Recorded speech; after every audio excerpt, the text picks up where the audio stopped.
Faly miarabantsika rehetra sotra ny anarako hitondra aminareo no hevitra hoe ny ankizy vavy sy ny fanjarian-tsakafo.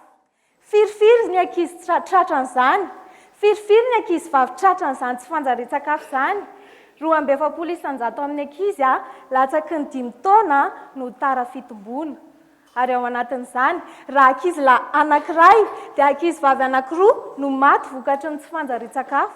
Ary ao amin'ny vehivavy lehibe dia 430 mahery no reny voan'ny anémie, izany hoe tsy fahampiana vy. Miavaka nefa ny ankizy vavy ao anatin'izany no ny toe-batany satria izy rehefa avy eo hitondra voaka dia mila otrikaina fanampiny. Eo anatrehan'izany, voafetra ny sakafo afaka omenany ankizy vavy matetika, fitsaboana azo ny ankizy vavy, fanabeazana, ny anjara andraikitra omenany ankizy vavy indrindra fa ny any ambanivohitra. Misy fiantraikany betsaka amin'ny ankizy vavy nefa ny tsy fanjarian-tsakafo, indrindra fa rehefa mitondra voaka ny ankizy vavy. Manan-karena nefa isika, manan-karena vehivavy satria 5% amin'ny mponina eto Madagasikara dia ankizy vavy. Ny vehivavy ihany koa nefa dia miantoka ny fitohizan'ny taranaka.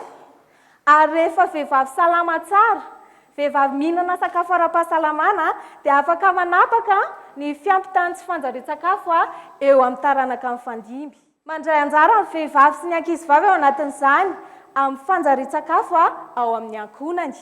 Rehefa bevoka izy, rehefa miteraka izy, rehefa mampinono ny zanany izy, rehefa mikarakara ny sakafo ao amin'ny ankonany izy.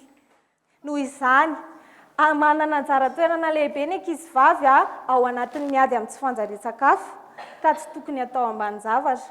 Voalohany, tokony atao zava-dehibe ny fisitrahan'ny ankizy vavy ny sehatra sosialy. Tokony hatsaraina koa ny fanabeazana ny ankizy vavy momba ny fanjarian-tsakafo amin'ny sehatra rehetra hatrany amin'ny ambaratonga voalohany. Eo ihany koa tokony omena sehatra ny ankizy vavy mitovy amin'ny olon-drehetra afaka misitraka ny ara-tsakafo rehetra ilaina ao anatin'ny famokarana maharitra. Dia ao anatin'izay tokony omena anjara ny ankizy vavy ao anatin'ny fanapahan-kevitra izay tanjotsika amin'izany dia hoe fanjarian-tsakafo ho an'ny ankizy vavy, ho an'ny zanany, ho an'ny ankonany, ho an'ny fiarahamonina misy anazy ary ho an'ny olon-drehetra. Misaotra indrindra.